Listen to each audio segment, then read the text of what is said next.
श्रीमती आशा कुमारी जी शोकोद्गार में हिस्सा लेंगी। अध्यक्ष महोदय, सदन के नेता माननीय मुख्यमंत्री जी ने जो यहाँ प्रस्ताव रखा है, आपने इसमें हिस्सा लेने का मौका दिया, आपका धन्यवाद। भारत रत्न प्रणब मुखर्जी जी, जिनको हम स्नेह से, आदर से, सम्मान से प्रणब दा कहते थे, आज हमारे बीच नहीं रहे। 31 अगस्त को उनका निधन हो गया। उनको ब्रेन स्ट्रोक हुआ था, जिसके लिए कि वो आर्मी हॉस्पिटल में उनका उपचार चल रहा था और दुर्भाग्य से वो कोरोना से भी संक्रमित हो गए थे। कोशिश बहुत की डॉक्टरों ने, मगर वो वेंटिलेटर से बाहर नहीं आ पाए। प्रणब दा हिंदुस्तान के इतिहास में सबसे सफलतम वित्त मंत्रियों में से एक कहलाए जाएंगे। उनका लंबा समय जो है राज्यसभा में बीता, मंत्री रहे। माननीय वीरभद्र सिंह जी जो हमारे साथ यहाँ सदन में मौजूद हैं, ये भी उनके साथ मंत्री रहे। और प्रणब दा जहाँ मंत्री और सरकार में एक बहुत सकारात्मक, he was very I would say he contributed a lot to India। वहीं उनका कांग्रेस पार्टी के लिए भी बहुत बड़ा योगदान था। हमें तो उनके साथ पार्टी में काम करने का मौका मिला। बहुत वो संगठन में बहुत दिलचस्पी रखते थे, सुलझे हुए विचार थे उनके। और ये मेरा सौभाग्य रहा कि जब वो राष्ट्रपति का चुनाव लड़ रहे थे, तो जो एक छोटी टीम उनको अकम्पनी करती थी, उसमें समय समय पे लोग बदले जाते थे।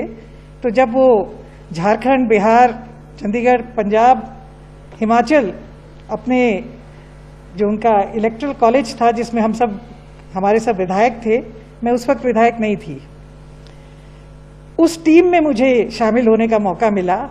उनके साथ वोट मांगने जब हम विभिन्न राज्यों में गए, तो जो एयरक्राफ्ट जिसमें वो जाते थे उसमें उनके साथ जाने का मौका मिला। और तब मैंने देखा कि वो कितना गहराई से हर बात को सोचते थे और कितनी गहराई से उन्होंने ये आकलन किया हुआ था कि कितने वोट उनको पड़ेंगे, कहाँ से पड़ेंगे, कौन सी पार्टी से पड़ेंगे। मैं उस वक्त संगठन में झारखंड का मेरे पास चार्ज था, तो झारखंड में क्योंकि आप जानते हैं मल्टी पार्टी सिस्टम है, तो वहाँ भी कई पार्टियां थी, बिहार के लोग भी वहीं थे।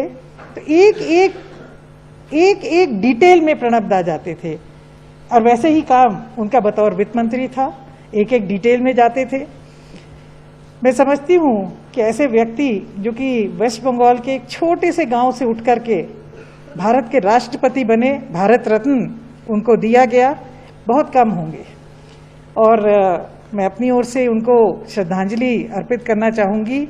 उनकी जो पुत्री हैं शर्मिष्ठा जी, वो मेरी निजी मित्र भी हैं, और उनके बेटे जो सांसद रहे हैं, वो उनको भी जब आप अपना प्रस्ताव भेजेंगे तो हम सबकी तरफ से भेजेंगे। प्रोफेसर चंद्रावरकर को मैं नहीं जानती थी। जैसा मुकेश अग्निहोत्री जी ने कहा कि शायद जब वो सदन के सदस्य थे, हम लोग छात्र थे, मेरा उनसे कोई निजी संपर्क या जानकारी या जान पहचान नहीं है, मगर उनके परिवार को जब आप भेजेंगे तो हमारी तरफ से भी। मगर राकेश वर्मा जी का सुन के हमें सबको, कटिंग अक्रॉस पार्टी लाइंस, सबको बड़ा दुख हुआ। एक तो बहुत युवा थे वो, हम लोग के साथ यहाँ सदन में सदस्य रहे। पहली बार जब जीत के आए तब भी हम लोग के साथ सदस्य रहे, उसके बाद भी हम लोगों के साथ सदस्य रहे। और जैसा मुकेश जी ने कहा, उन्होंने अपना राजनीतिक जीवन NSUI से चालू किया था। परिस्थितियों के चलते, जैसा भारद्वाज जी ने कहा, वो प्रथम बार भारतीय जनता पार्टी के सदस्य बन के आए और उनकी लोकप्रियता ऐसी रही, उनकी भी और उनके परिवार की भी। और रतिराम वर्मा जी जो DGP रहे हिमाचल प्रदेश के, उनका भी बहुत योगदान रहा। हिमाचल प्रदेश के जो निर्माण के वर्ष थे उसमें उन्होंने भी बहुत कंट्रीब्यूट किया।